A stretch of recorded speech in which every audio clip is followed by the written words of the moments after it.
Salam Bapak Ibu dan Saudara terkasih di dalam nama Tuhan Yesus. Dimanapun Anda berada dan dimanapun Anda bisa mendengar rekaman ini, kita bertemu dalam program Saat Teduh 5 Menit untuk edisi hari ini. Sebagai dasar kebenaran firman Tuhan, saya akan bacakan dari Lukas 7 ayat 37. Firman Tuhan berkata, "Di kota itu ada seorang perempuan yang terkenal sebagai seorang berdosa. Ketika perempuan itu mendengar bahwa Yesus sedang makan di rumah orang Farisi itu, datanglah ia membawa sebuah buli-buli pualam berisi minyak wangi." Sahabat Kristus, dalam hidup ini kita ingin dikenal sebagai seorang yang bagaimanakah? Apakah sebagai seorang yang rajin bekerja, suka memberi, suka menolong, atau seorang yang suka beribadah dan tekun berdoa? Kita semua tentu ingin dikenal sebagai seorang yang baik, punya nama yang harum, dan tidak punya kesan yang buruk di mata orang lain. Namun bagaimana kalau seorang perempuan terkenal sebagai seorang berdosa? Perempuan ini diyakini merupakan seorang perempuan sundal atau pelacur. Dia tentu dipandang rendah oleh orang-orang sekitarnya. Dia sudah dicap buruk sebagai perempuan nakal. Namun menariknya, justru dia yang mau datang pada Tuhan Yesus untuk mengurapi kakinya. Oleh karena untuk menghadap wajah Tuhan Yesus pun, dia merasa tidak layak. Sahabat Kristus, adakah hari ini kita merasa sebagai seorang yang banyak berdosa di hadapan Tuhan?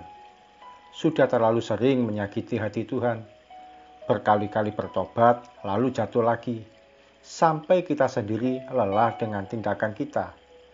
Bisa jadi orang pun akan sinis pada kita, bahkan sudah tidak ada lagi yang percaya pada kita. Kita pun merasa tidak layak untuk datang pada Tuhan. Berdoa pun rasanya sudah malu. Ketika hari ini kita masih diberikan kesempatan untuk bangun dan melihat matahari, sebenarnya saat inilah Tuhan memberikan kesempatan bagi kita untuk memperbaiki diri. Tidak peduli betapa kotornya hidup kita, Tuhan Yesus masih mau menerima kita.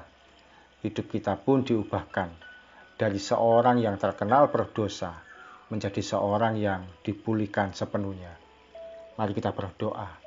Terima kasih Tuhan Yesus, kami terima firman-Mu yang menyatakan bahwa Engkau masih mau menerima kami seperti pada perempuan yang berdosa itu. Engkau pun memulihkan hidupnya, kami percaya.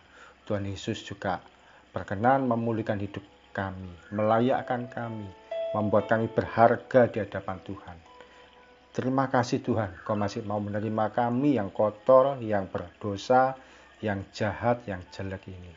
Kami mau ya Tuhan membuat hidup kami berarti, berharga, membuat hidup kami boleh berkenan, bermanfaat bagi orang lain, terutama di hadapan Tuhan. Terpujilah nama-Mu Tuhan Yesus. Kami pun akan melangkah sepanjang hari ini.